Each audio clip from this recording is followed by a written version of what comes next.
Hello and welcome, my lovely, lovely viewers.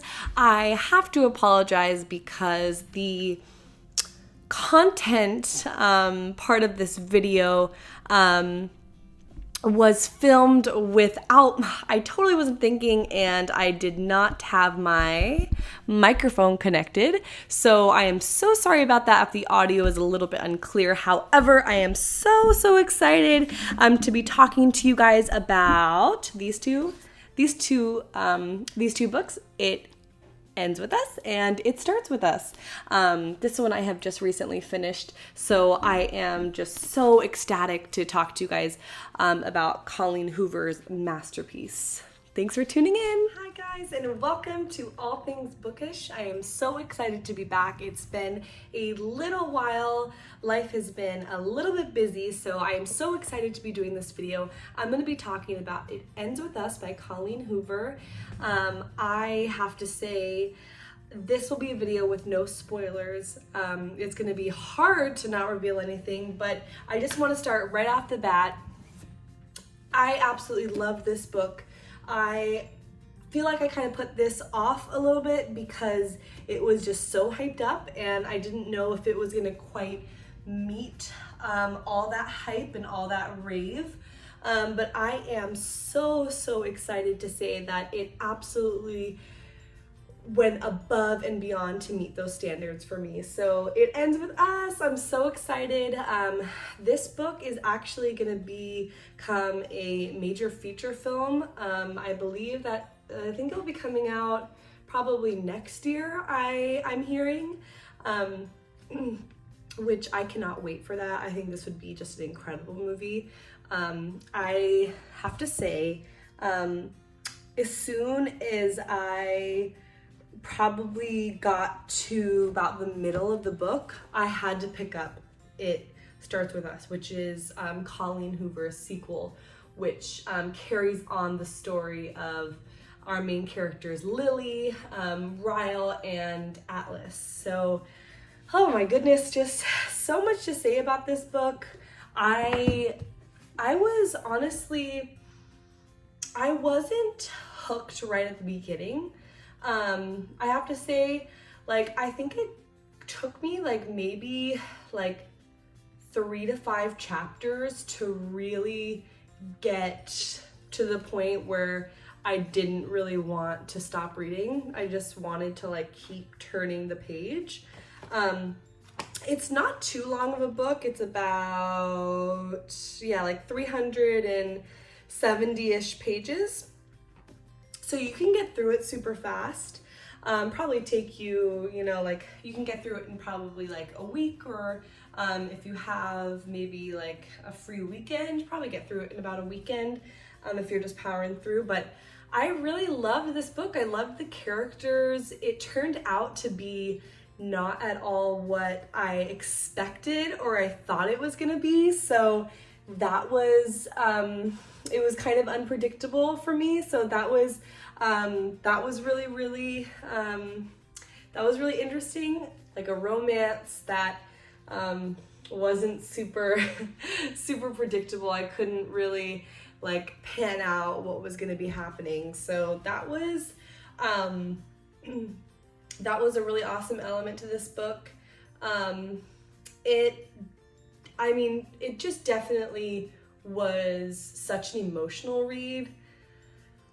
Definitely cried towards the last couple of chapters.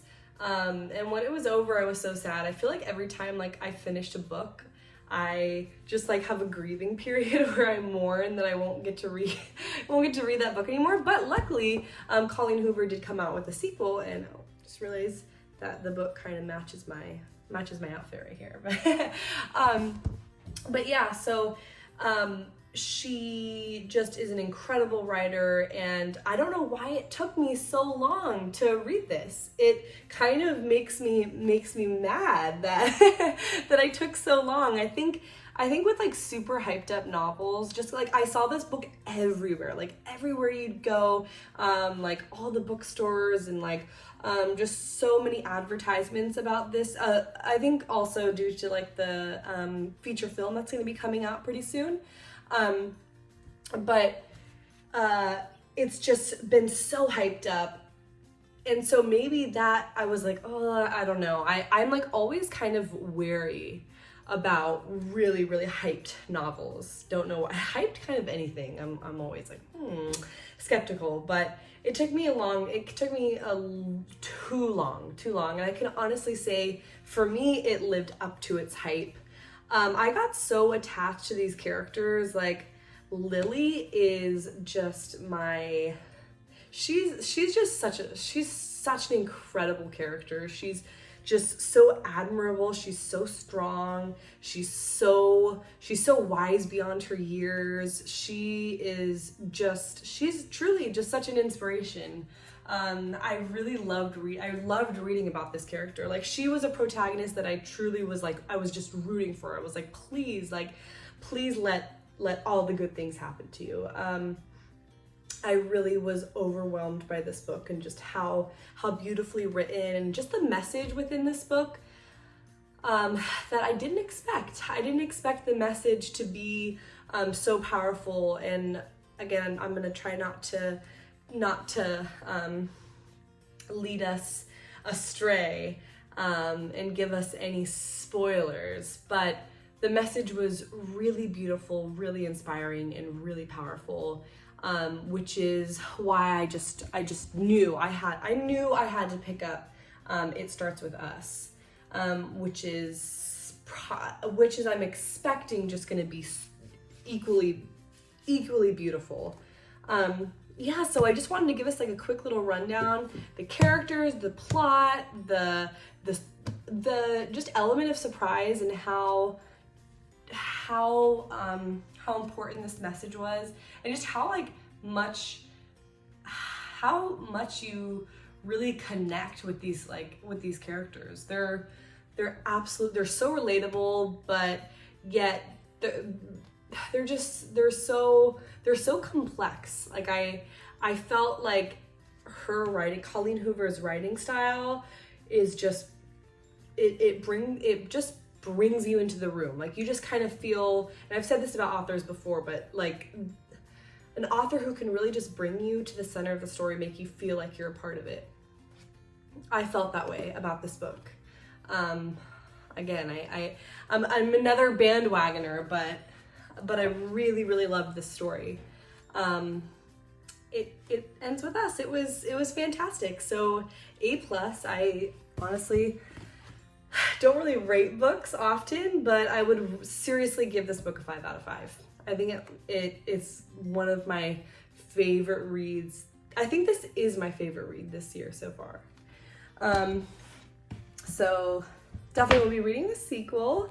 And then I just want to give an update about what I'm reading now, The Last Mrs. Parrish. I talked about this book in a book haul recently. I started it. Again, life has just been so crazy. I feel like I haven't had enough time to really buckle down and read all the things that I have wanted to. So The Last Mrs. Parrish has been really, really awesome so far. It's about this woman who is kind of trying to infiltrate this world of the rich and the elite. It kind of reminded me of that series Anna on Netflix. It's about this woman who is kind of deceiving her way into the life of this family, who is very powerful and again very wealthy. This Amber, the main character, is kind of deceiving her way and kind of manipulating herself into their web and kind of their world. And she's just a very interesting character because she seems to just have no regard. She kind of gets into the main character, the other main character, Daphne Parrish's world by kind of sharing the same grief and kind of manipulating her manipulating her to believe that she just is this person who she is completely not. And it's very interesting because she seemed to have absolutely no regard for it at all. I'm seeing on this on the back of this book too that it says it's the talented Mr. Ripley with excess chromosomes. So that very popular film with Damon, gosh, what's his name? I'm forgetting his name. Gwyneth Paltrow and Matt Damon. But like a female version of the talented Mr. Ripley. So it's a very interesting read so far. I definitely am getting, I mean, it was just so hard to come down from this. Like I started this this book was so, not to compare authors or compare books, but again, like I can't say enough. I love this book so much. So I think I'm still like mourning. I'm in mourning of this book's end. But I'm just so trying to give this a chance, and it's proven to be really great so far. So I definitely would give this a check out. But thank you guys so much for watching, and I hope to film some more videos pretty soon in the next couple weeks. And I really appreciate, I'm so thankful for all of the new subscribers, people who have just watched my videos and commented and just kind of shared their own opinions and experiences with some of these books. So thank you guys. Thank you. I'm so excited to keep chipping away at these reviews and to talk to all of you guys. So thank you guys again so much, and have a beautiful night. I appreciate you guys.